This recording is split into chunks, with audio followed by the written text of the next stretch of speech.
dan sulit dilepaskan, itu disebut silah namanya. Apa namanya? Silatun. Silah. Dari kata wasalah, nyambung, erat.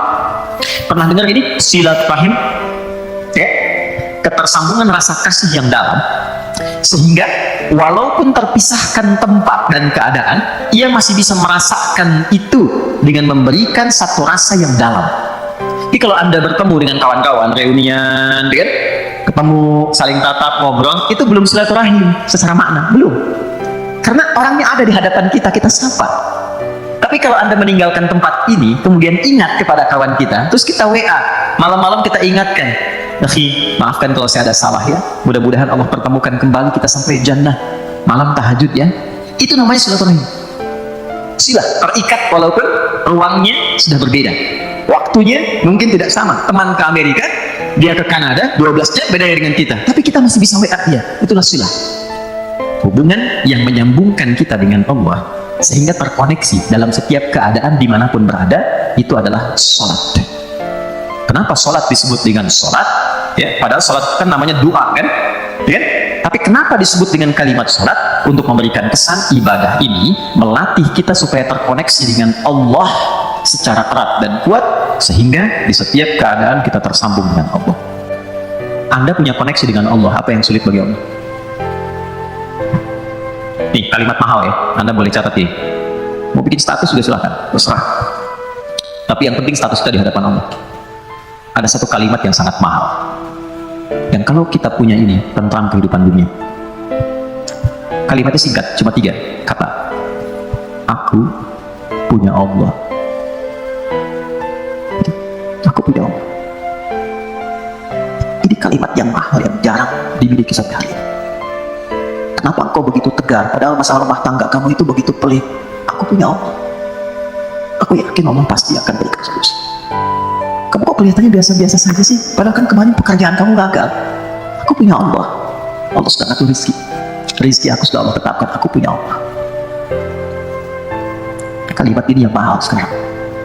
Bilal itu saat dicambuk, suasananya terik, ditimpa batu yang sudah dipanaskan. Ketika dicambuk sekali, kalimatnya irtad, murtad kamu. Jawabannya Allah, aku punya Allah. Saya tanya pada Anda, kalimat ini muncul dalam setiap situasi. Nah, mungkin itu yang menyebabkan sehingga ada kegamangan, kegelisahan, pesimis, jatuh terlampau dalam. Punya Allah. Dulu semua orang bekerja itu merasa punya Allah. Teman-teman, itu mahal sekali. Nah, sholat itu melatih kita untuk punya itu. Jadi kalau sudah selesai sholat, kita itu terkoneksi dengan Allah. Terkoneksi itu namanya dzikir, dzakaro, ingat.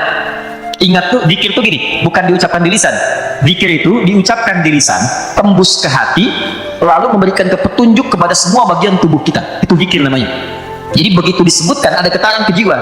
Makanya kenapa pasca sholat ada dzikir, khawatir setelah sholat belum nyambung. Ini yang dimaksud Quran surah keempat ayat 103. فَإِذَا قَضَيْتُمُ الصَّلَاةَ, maka jika Anda telah tuntas mengerjakan sholat, mungkin belum terkoneksi sepenuhnya dengan Allah. فَاذْكُرُوا, maka cepat koneksikan dirimu dengan Allah. Nih, kenapa istighfar didahulukan sebelum subhanallah? Karena boleh jadi saat sholat itu fokusnya kepada yang lain, tidak terkoneksi dengan Allah.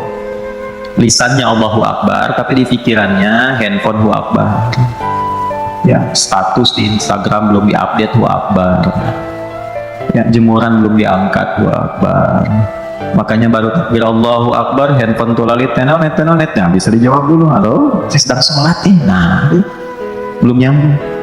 Makanya kita istighfar, khawatir saat sholat ada yang belum terkoneksi. Setelah itu, subhanallah, alhamdulillah, Allahu Akbar. Kenapa 33 kali?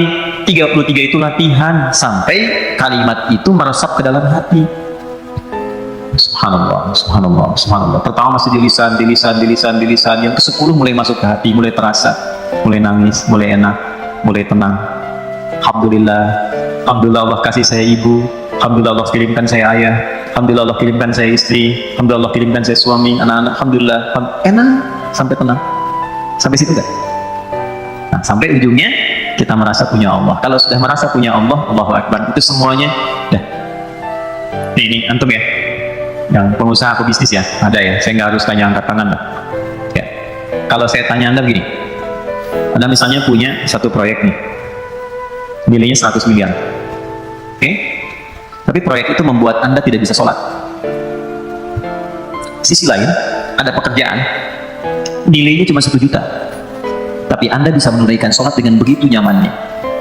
Anda pilih mana? Yang pertama atau yang kedua? Cuma 2 pilihan, Anda nggak boleh pilih yang 3. Dan sudah bisa merasakan getaran-getaran itu. Nah, jujur aja.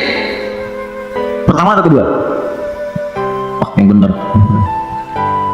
Buktinya ada orang sekarang hanya untuk jaga toko, dia rela meninggalkan Jumat. Untuk jaga toko. Hanya untuk menjaga toko, biasa. Saatnya nggak sholat, dia mau. Padahal kalau ditanya siapa yang ngasih rezeki, dia jawab Allah. Itu gak ada yang salah gitu. Jadi iman itu teman-teman di atas segalanya. Punya Allah itu di atas segalanya.